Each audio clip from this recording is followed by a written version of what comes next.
जिस समाज के डर से हमने अपने उस काम को करने से मना कर दिया जो हमारे लिए जिंदगी में सबसे जरूरी था, उस समाज ने हमें क्या दिया? खाली दुख और ताने।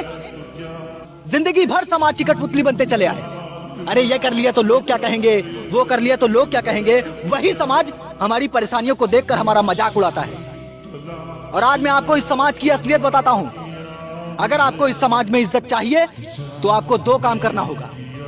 या तो आपको बहुत सारा पैसा कमाना होगा, फिर वो चाहे काला हो सफेद हो कोई मैटर नहीं करता, या फिर आपको मरना होगा। मेरी अपनों से कोई खानदानी दुश्मनी नहीं है कि मैं बेवजह उनके ऊपर भौंकता रहूंगा, बल्कि मैं तो उनकी बहुत इज्जत करता था। उनके एक बुलावे पे उनके पास दौड़ता हुआ चला जाता था।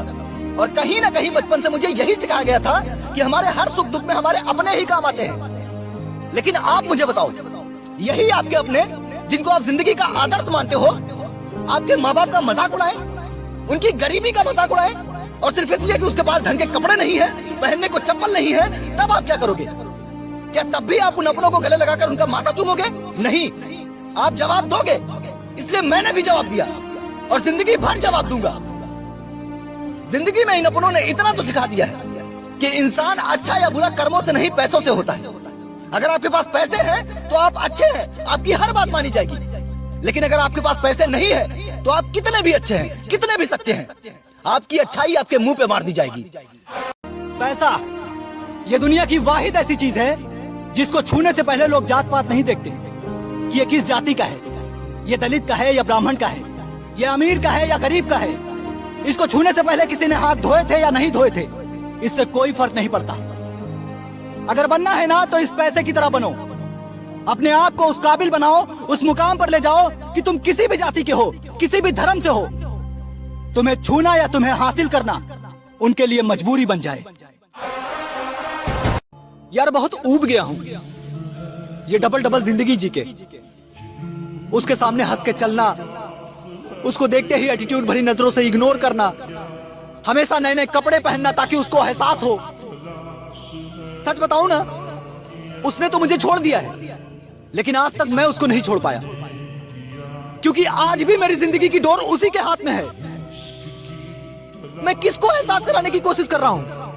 उसको जिसने मेरी जिंदगी को बर्बाद करके रख दिया। भाड़ में जाए वो, ये मेरी जिंदगी है और मैं इसको अपने तरीके से जीऊंगा। मुझे किसी को कुछ साबित नहीं करना। ये प्यार एक ऐसी चीज है ना ब्रो, जो सीधे साधे सेल्फ रिस्पेक्टेड इंसान को भी कुत्ता बनने पे मजबूर कर देती है। आपको इस हद तक मजबूर कर देती है कि जहां आप जिंदगी में किसी के सामने झुके नहीं होगे, वहां एक वक्त आने पर आप भिखारी की तरह भीख भी मांगोगे। आप एक बच्चे की तरह रोगे, लेकिन आपके ऊपर तरस नहीं किया जाएगा। आपको किसी चाय में पड़ी हुई मक्खी की तरह निकालकर फेंक दिया जाएगा। जो गांव वाले आपके नेचर की, आपके बिहेवियर की तारीफ करते नहीं सकते थे, उन्हीं गांव वालों के सामने आप नजरें नहीं मिला पाओगे। मुझे नफरत उस प्यार से नहीं है, मुझे नफरत उस झूठ से है जो उस प्यार के सहारे बोला जाता है। बड़े बड़े कस्मों और वादों के साथ आपके साथ जीने और मरने की कस्में खाई जाएंगी, और जब उनको यह एहसास हो जाएगा कि आप उनके बिना नहीं जी सकते हो, तब अपने घर की इज्जत का वास्ता देकर, अपने माँ बाप की इज्जत का वास्ता देकर आपसे पीछा छुड़ा लिया जाएगा। आपको आपके हाल पर छोड़ दिया जाएगा।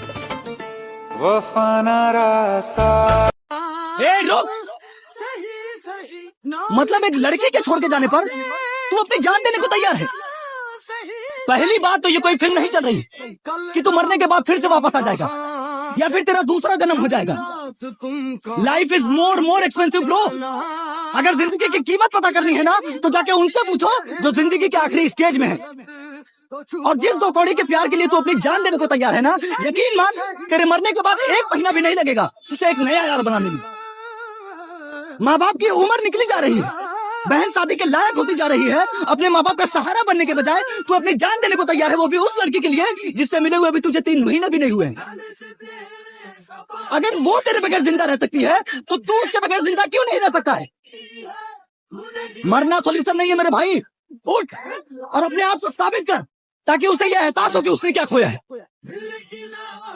देख, मैं ज्यादा तो नहीं जानता, लेकिन मैं इतना जानता हूँ यार, सच बताऊं तो इस दुनिया में माँ के जैसा कोई नहीं। जहां मेरी पूरी फैमिली, पूरा रिश्तेदार ये मान चुका है कि मैं अपनी लाइफ में कुछ नहीं कर पाऊंगा, वहां बस एक मेरी माँ है जिसे पूरा भरोसा है कि एक ना एक दिन मैं अपनी लाइफ में बहुत कुछ कर जाऊंगा।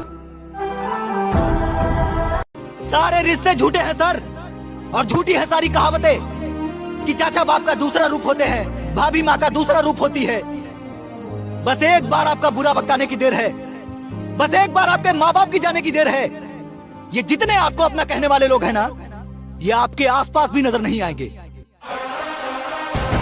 अरे वही तो मैं तुमसे कहना चाहता हूं कि तुम्हारी कामयाबी में भीड़ में तालियां बजाने वाले तो बहुत होंगे, लेकिन अगर वाकई में कोई खुश होगा ना तो वो आपकी फैमिली होगी, वो आपके माँ बाप होंगे। इसलिए कभी भी किसी बाहर वाले से इज्जत पाने के लिए, वो कोई भी हो सकता है, वो आपका दोस्त हो सकता है, वो आपके रिश्तेदार हो सकते हैं, वो आपकी गर्लफ्रेंड हो सकती है, कभी भी इनके लिए अपनी फैमिली को इग्नोर मत करना।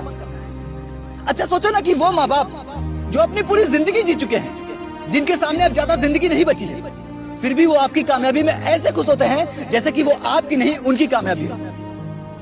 लोग कहते हैं ना कि इंसान की जिंदगी में गोल्डन टाइम उसका स्कूल होता है, उसकी सक्सेस होती है। नहीं, मेरे हिसाब से इंसान की जिंदगी में गोल्डन टाइम तब तक ही होता है जब तक कि उसके माँ बाप जिंदा होते हैं।